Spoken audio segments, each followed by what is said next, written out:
video. Hindi ba before mag-2 siya umalis? 1 hour na siya. Anong ginagawa?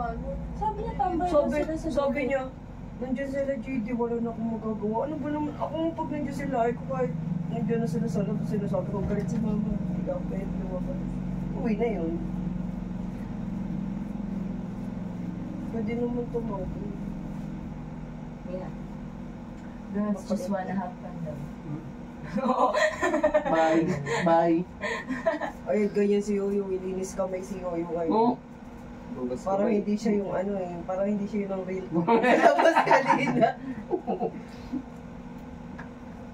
Tinanong pa si Yoyo. Sabi, sino daw lagi tama yung anak daw ko magulang?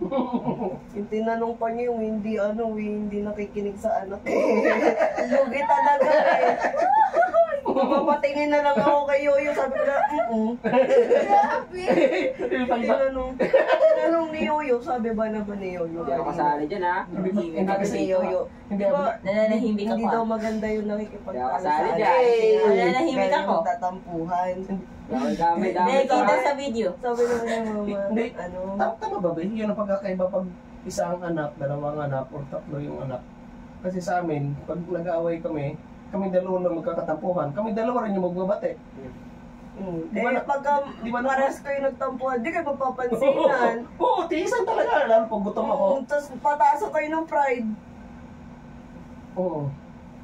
Yun ang pataas ang pride yun. Ayan. Mataas pa Di ba na rin? Nananahimik lang. Oo, syempre. Oo. Grabe siya. Lagi. Kaya magulang ang mag-a-adjust.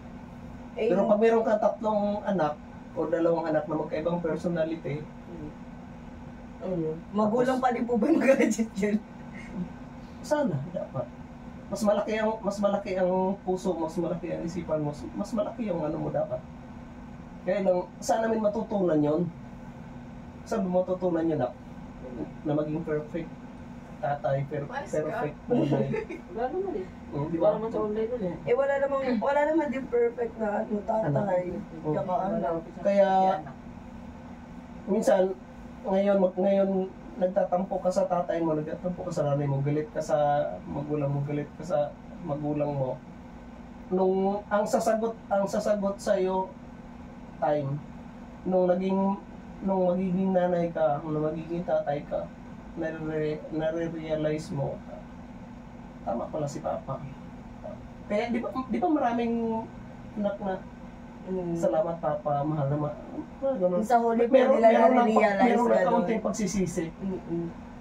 Mapapanood natin sana yung mapapanood natin sa mga programa sa telebisyon.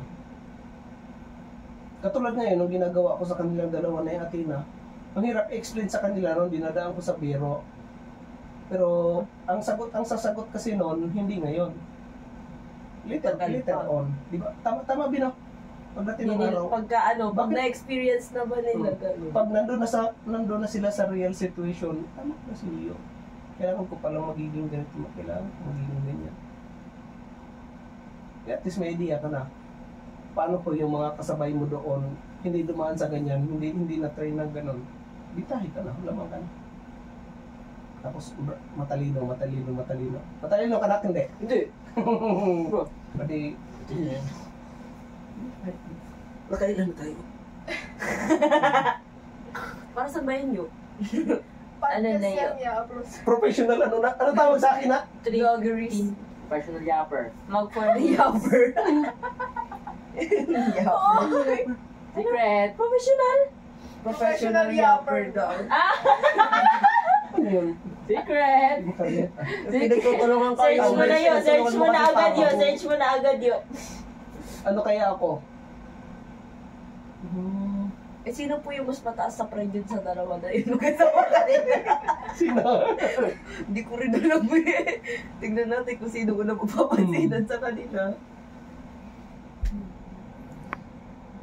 Ano?